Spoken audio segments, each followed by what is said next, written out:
Hello again and welcome back. I'm Mr. Sensible. Today we're going to be running through a video by a guy called thatguy, who seems to spend his entire life making YouTube videos in his car. I think nearly all of his videos are like that. Before we get into that though, I just want to give a quick shout out to one of my followers, one of my subscribers, who made a comment against my demarble physics fail video. Now, flat earthers, this shows how right you have to be about everything, because your enemies, us, the NASA shills, have a particular eye for detail. Let's just have a quick look at this comment. Ugly German truths. Wait, was that a German Bundeswehr Desert Colour Scheme t-shirt? Are you from my area? That's even cooler than the videos you make were before I knew that. Now, all Ugly German Truths had to go on is my neck and shoulder area of the shirt. It's the same shirt I'm wearing now. So, Ugly German Truths, I think you're spot on. You managed to spot that without seeing those flags in that video. That's incredible. One question though, do you or does anyone know what the hell these things are for? Just what are they going to Velcro to the German soldiers? I don't know. Anyway, let's get on with it. That guy. Go ahead. What's up, YouTube? That guy again, driving home from work as usual. Figured I'd make another video on a different point, seeing how I jumped ahead of the class too far and didn't work out so well. People have no idea what's happening. Yeah, I think that tends to happen a lot with Flerfs. So I'll slow it down and back it up. I should slow it way on down. And talk about something that's easy to understand. Something easy? Are you sure it's not too advanced? I just listened to a video Daniel Pratt did on Daniel Pratt reshaping the world. No. Or reshaping our world, I forget his channel. But does these quick short videos, they're great. Oh, this is obviously some new definition of the word great that I've not been previously aware of. And he just brought to my attention the 26-mile-high bulge of water that's supposedly at the equator of this oblate spheroid due to centrifugal force. I guess you mean this Daniel Pratt?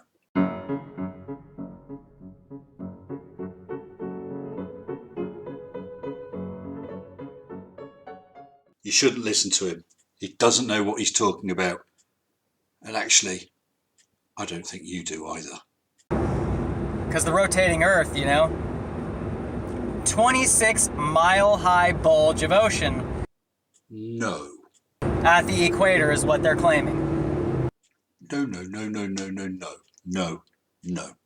it's not. Look it up. If you didn't, you guys didn't learn that one in school, did you? No, I didn't learn that in school, because that's not what was taught. I actually don't think you learned anything in school. But that's what they say. 26-mile-high bulge of ocean. For goodness sake, that guy. That's not what is said. What it is the diameter of the Earth is 26 miles more at the equator than it is pole to pole, because it's bulging out, yes. If you took the Earth and shrunk it to about a metre, you know, a beach ball size, a metre across, it will be 3 millimetres wider at the equator than the poles. But it's the whole thing. It's not just the water. The water's bulges even further by a little.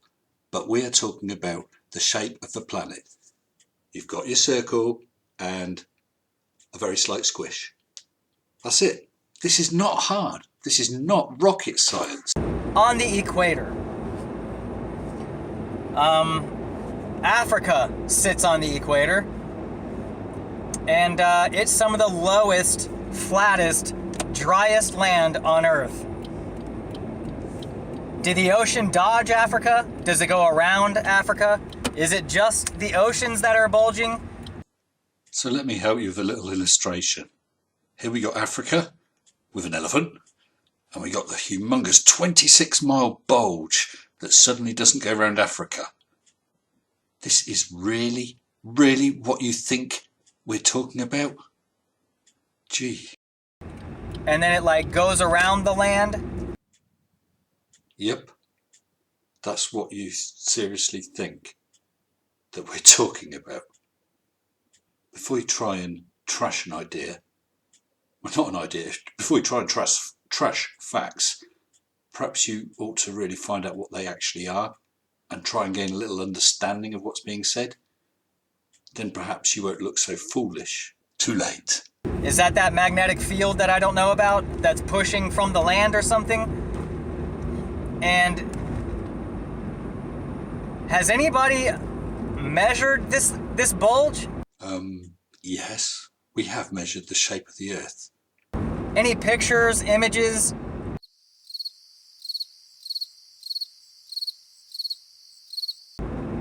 Or what about these shipping routes that go across the equator? Don't you say it. Do they have to bundle up when they go across the equator because it's so fucking cold? Stop that at once. I mean it. Or is it hot at the equator?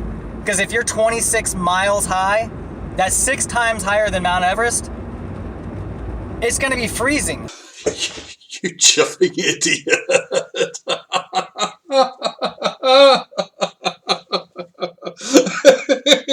And you're going to need oxygen tanks. Or is that the part where the atmosphere also bulges with it?